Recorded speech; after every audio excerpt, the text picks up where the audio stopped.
काय भेटणार म्हणजे ज्ञान. आणि सर्वांनी मायबापानो ही अगदी बाकऱ्यापर्यंत एवढा मैदान भरून जागा महाराज कमी पडत का कमी पडत.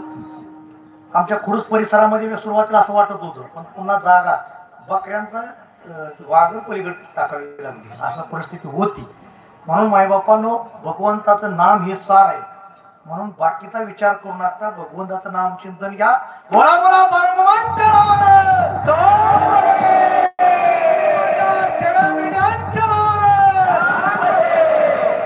दुसरं काय करायचं भगवंताचं नाम.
मामाचा भंडारा उत्सव चालू होता आणि मामाचा भंडारा उत्सव चालू असताना त्या भंडारा उत्सव मध्ये अनेक कार्यक्रम होते. पोळ्याचे कार्यक्रम असते, भेदिक असे अनेक प्रकारचे कार्यक्रम होते. त्या ठिकाणी भजनी मंडळाचा कार्यक्रम होता.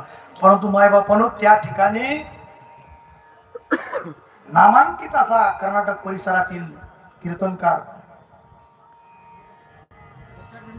गोंधळी बुवा मायबापानो, नारायण बुवा गोंधळी, आणि हा नामांकित कीर्तनकार होता. मामाने फक्त जयराम पाटलाला सांगितलं, त्या कीर्तनकाराला निमंत्रित दिलं आणि आपल्या या ठिकाणी या भंडारा उत्सवासाठी कीर्तन त्यांचं ऐकण्याची इच्छा सर्वांनाच होती.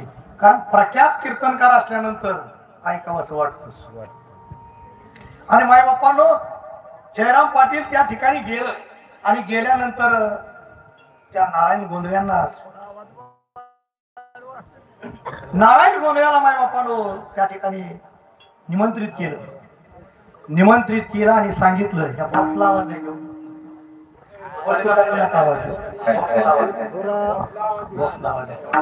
आवाज वाढेल सुलवा आवाज ठेवू काय कळ नाही कीर्तनाचं. Hello hello hello hello hello hello hello hello hello hello. बघा तुमच्या आदेश तुम्ही करू शकता ते. विठाल विठाल विठाल विठाल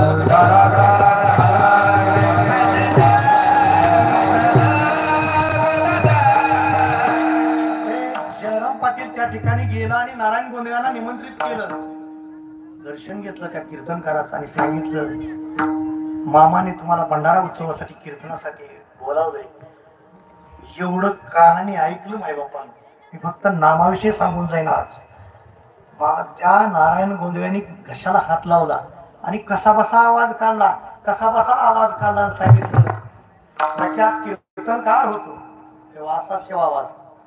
प्रख्यात कीर्तनकार होतो, विलाज नाही माझा आवाज गेला म्हणजे प्राण गेल्यासारखं आहे. गायकाचं तेच आहे, आवाजाला जपलं होत. मायबापानं आवाज गेल्यामुळे मायबापानं त्या नारायण गोंधळ्यांनी हालचाल केलीच नाही आणि सांगितलं, मी आलो असतो पण माझा विलाज नाही. आता समाजामध्ये मी प्रख्यात होतो आणि आता जर जाऊन कार्यक्रम करायचं म्हटलं ना तर समाजामध्ये हसू कशासाठी. हसून